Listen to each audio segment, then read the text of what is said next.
bandido vai ser tratado como bandido. Em algumas situações em que há risco da pessoa com o refém morrer, você não tem dúvida que a polícia vai atirar e vai atirar mesmo. Eu não sei se o senhor concorda com essa situação que o senhor viu aí, não é? Mas quem pega uma mulher de 80... Eu não concordo. Quem pega uma mulher de 83 anos ali, ele deu quantos tiros? Ele deu? Deu um? Devia ter dado uns 15 no cara. Porque o cara teve a oportunidade, como se faz, por exemplo, em países evoluídos, onde a justiça é bem definida, o cara tem que, sob a mira de uma arma, de um policial, o sujeito tem que pegar a arma dele e colocar no chão, nunca apontar para a polícia e principalmente para refém, uma senhora de 83 anos de idade. Isso é praxe. Porque o policial internacional, países evoluídos, como os Estados Unidos, por exemplo, ele tem, antes do direito, ele tem o dever de proteger a sociedade. Entendeu? Ele tem o dever de proteger a sociedade. O que o senhor acha dessa ação? E eu acho que, a partir de agora, o couro vai comer para bandido. O senhor teme que haja uma guerra muito grande aí ou não? Olha só, é uma ação absolutamente covarde, não é?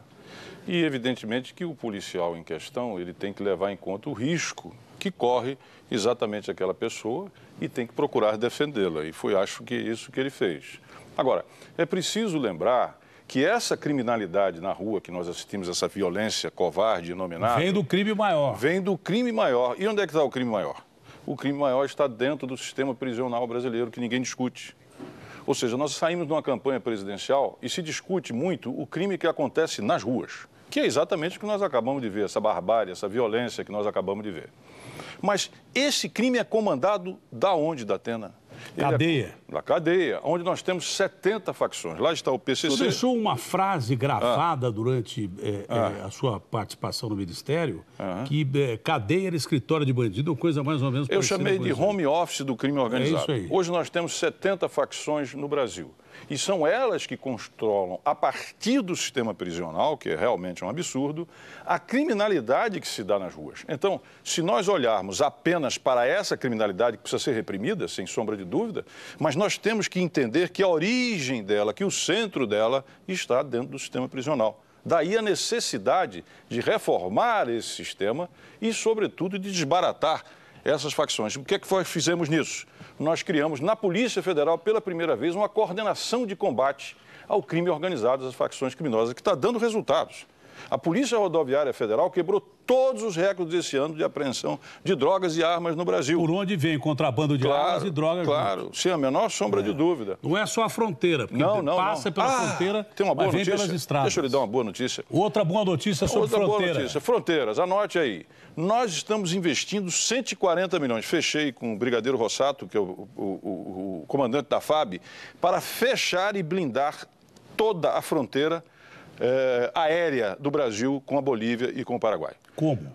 Colocando radares móveis, tá certo? Serão 4 radares móveis que lá estarão articulados a satélites e também avantes, para que... Porque qual é o problema? O problema é o seguinte: como é feito exatamente este tipo de tráfico? Ele vem através de avionetas. Pequenos aviões, o que é que acontece? O avião, quando ele decola, ele tem uma coisa chamada transponder, que dá um sinal dizendo, olha, eu estou saindo e eu estou fazendo isso, aquilo outro. Não é? Ele é cooperativo, como se chama.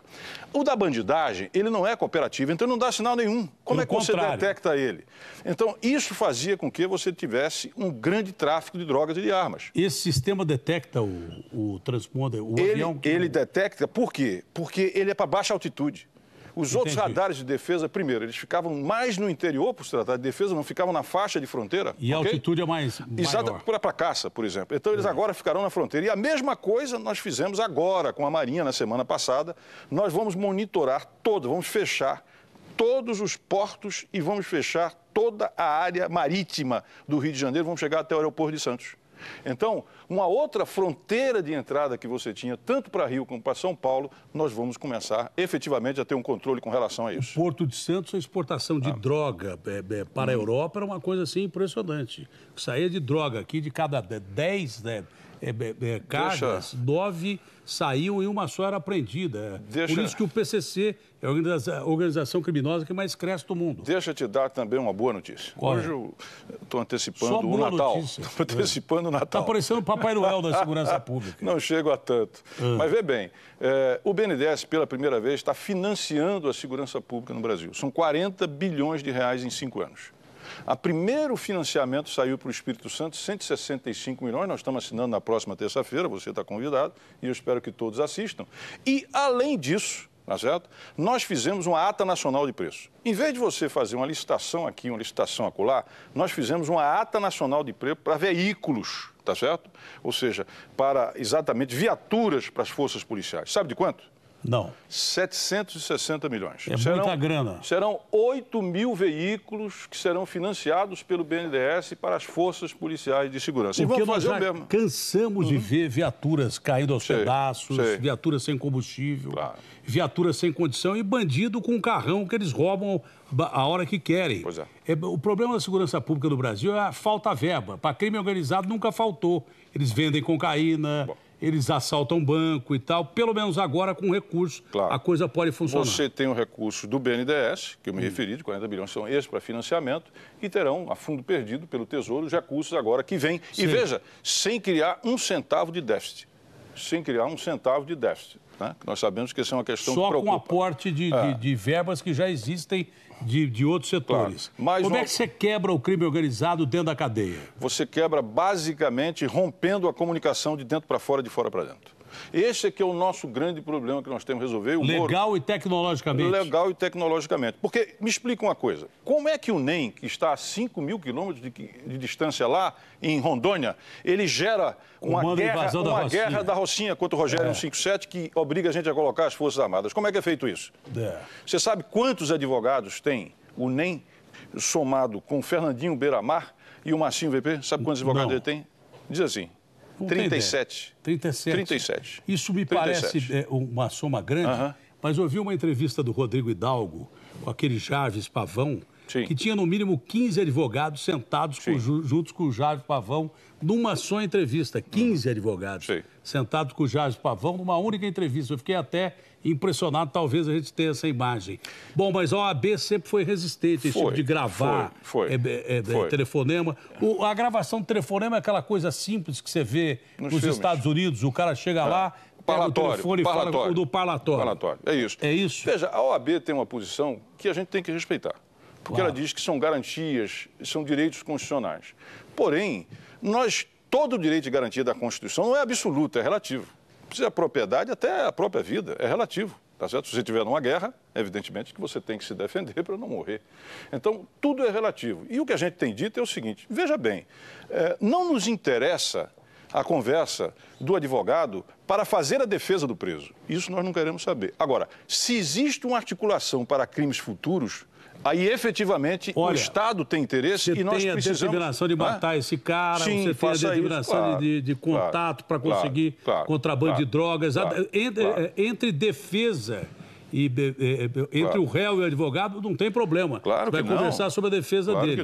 O que extrapolar isso extrapolar, aí é de interesse do Estado para defender a sociedade. Agora, veja bem, o advogado tem uma função fundamental no regime democrático. Não cabe de discussão.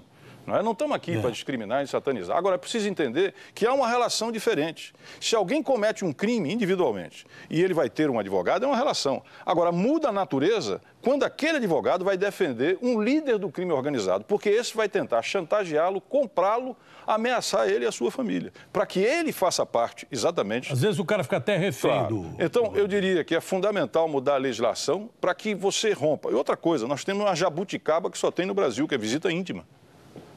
Como é que é isso? Visita íntima para bandidos que cometeram crimes hediondos e violências? Aliás, isso não existe no mundo. Onde é que existe isso? E também você Pelo jeito tinha no Paraguai, que o Marcelo Piloto matou aquela moça só para continuar lá no Paraguai. Barbárie tremenda. Então, essas coisas nós precisamos ter. E outra coisa é a inteligência, integrar a inteligência. O governo do presidente Temer criou, pela primeira vez, todos os órgãos reunidos para focar na inteligência e no combate qualificado. Exatamente. Se não houver troca de informação, de inteligência, não funciona. O senhor tem uma ideia da criação de de uma polícia sul-americana, como a Interpol tem lá na Inglaterra, uma polícia sul-americana. Também não há como você coordenar, por exemplo, ações do crime organizado, porque o Brasil não fabrica, não tem droga. O Brasil não tem droga, droga vem de fora. As armas vêm de fora. Então, se você não tiver nos países vizinhos, de onde muitos bandidos comandam o crime organizado de fora para dentro, né? Se você não tiver uma integração com as polícias desse país, não funciona. Posso falar outra coisa aqui? Não existe solução para o crime organizado mais dentro do espaço nacional. Você precisa de colaboração internacional, tá certo? Por quê? Porque o crime hoje se transnacionalizou. Você veja, por exemplo, uma facção como o PCC, ele está em 5 estados já na América do Sul. E recentemente nós tivemos a informação do próprio FBI, conversando informalmente, que diz que eles começam a desconfiar de ter sinais do PCC nos Estados Unidos. Veja você. Então, você precisa de ter colaboração e integração. Claro. E aqui eu quero dizer algo que eu espero, inclusive, ver se é aprovado no Mercosul, que é, inclusive, uma proposta nossa, que é o chamado Hot Pursuit. Que é isso? É você poder perseguir o criminoso do seu país no outro país. Porque se você persegue ele até a fronteira, ele cruza a fronteira e você fica paralisado, aí... Então, o que é exatamente isso? É a possibilidade legal de você entrar no território do país, não é, perseguindo, entrega a polícia de lá e a justiça de lá. E a mesma coisa de lá para cá. Se nós não criarmos uma autoridade sul-americana de segurança, com normas convergentes, com operações, com inteligência, fica muito difícil. Então, essa é a verdade, porque o crime se transnacionalizou. E hoje está na internet, está nas redes sociais, enfim, essa é uma realidade. Bom, depois do intervalo comercial, as suas conversas com o ex-juiz Moro, que assume um abacaxi terrível, um abacaxi enorme, o senhor sabe muito bem disso, porque esteve 9 meses à frente da pasta, e além disso ele vai virar um super-ministro, terá outras preocupações, e essas conversas com o juiz Moro, como é que funcionaram?